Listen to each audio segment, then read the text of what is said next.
Buenas tardes, mi nombre es Alberto Ruiz González, estudiante de la Maestría de Juicios Orales de la Universidad IEXPRO, iniciando el cuarto cuatrimestre en la materia Procedimiento Penal Acusatorio 3, Procedimientos Especiales. En este caso voy a abordar la unidad 2, que es la suspensión del proceso penal a prueba.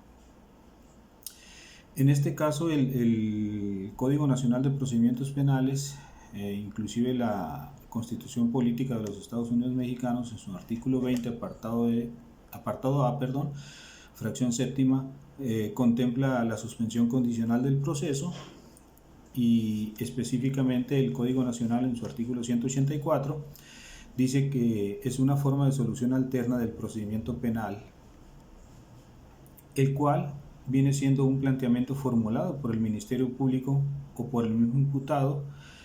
En el caso del Ministerio Público tendrá que ser con acuerdo del imputado, el cual contiene un detalle específico de la reparación del daño, y también el sometimiento de la víctima, en este caso del imputado, a una o varias condiciones que garanticen la tutela de los derechos de la víctima u ofendido, que en caso de cumplirse darán lugar a la extinción de la acción penal, lo cual está contenido en el artículo 191 del mismo código.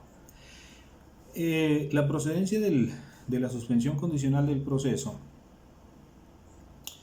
está determinada en los siguientes puntos. Primeramente, y muy importante, que el auto de vinculación a proceso del imputado se haya dictado por un delito cuya pena aritmética o media aritmética de la pena de prisión no exceda de 5 años.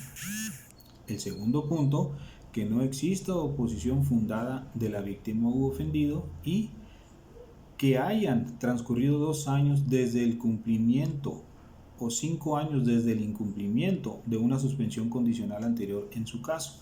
En caso de no tener ninguna, pues es obviamente procedente, ¿no? Lo señalado en el artículo, en la fracción tercera, no procederá cuando el imputado haya sido absuelto de dicho procedimiento. Es decir, si es absuelto, pues no tiene necesidad de realizar la suspensión condicional. Y en el caso de las fracciones previstas en del artículo 167, las fracciones 1, 2 y 3, la suspensión no será procedente porque son delitos graves. ¿Cuál es la oportunidad de celebrar este tipo de acuerdo? Que una vez dictado el auto de vinculación a proceso, la suspensión podrá solicitarse en cualquier momento hasta antes de acordarse la apertura a juicio, es decir, antes de que se dicte el auto de apertura a juicio oral.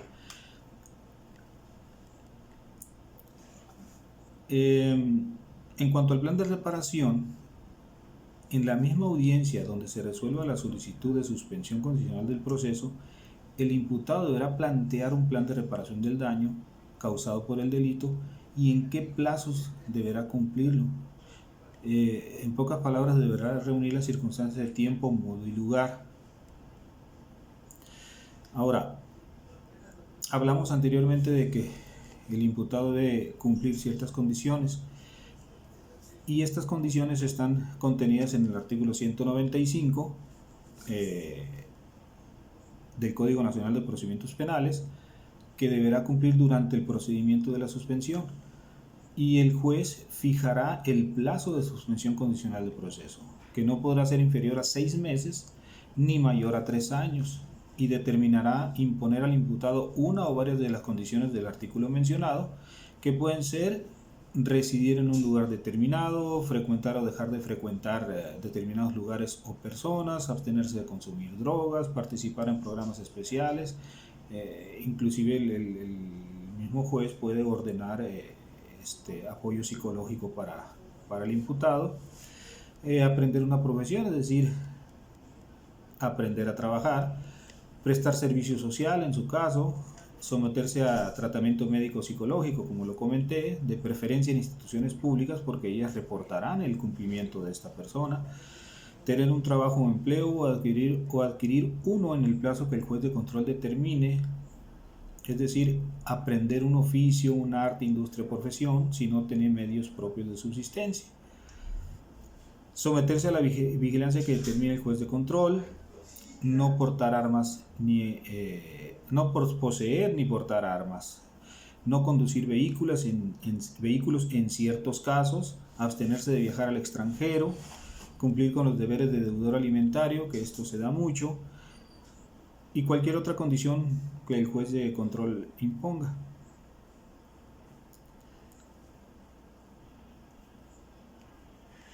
Finalmente, el juez de control preguntará en la audiencia al imputado si se obliga a cumplir las condiciones impuestas y que conoce, que sabe de qué se le está hablando para poder determinarlo. Ahora, los fines que persigue este modelo, que como ya mencioné viene dentro del artículo 20 constitucional, en el apartado A, fracción séptima, pero los fines son muy importantes y son, por ejemplo, evitar la continuación de la persecución penal y la eventual imposición de una sanción punitiva al imputado, lo que le puede causar una estigmatización social, por así decirlo. Atender los intereses de la víctima y la reparación y a quien se le reparará el daño, ¿no? Por supuesto. También racionalizar la intervención de la justicia penal, logrando por la evitación del trámite del proceso ahorro de recursos estatales, que la verdad las autoridades le apuestan mucho a esto, ¿no? La descongestión o descarga de casos tramitados y la concentración de los órganos del sistema penal, que esto es muy importante, en la persecución y juzgamiento de los delitos más graves. No es que sea discriminatorio, pero tiene una lógica. Y por último, lograr efectos preventivos especiales sobre el presunto infractor para hacer posible el fin de la reinserción social, que como sabemos ya los centros ya no son de readaptación, sino de reinserción social. Bueno, por mi parte es toda la intervención.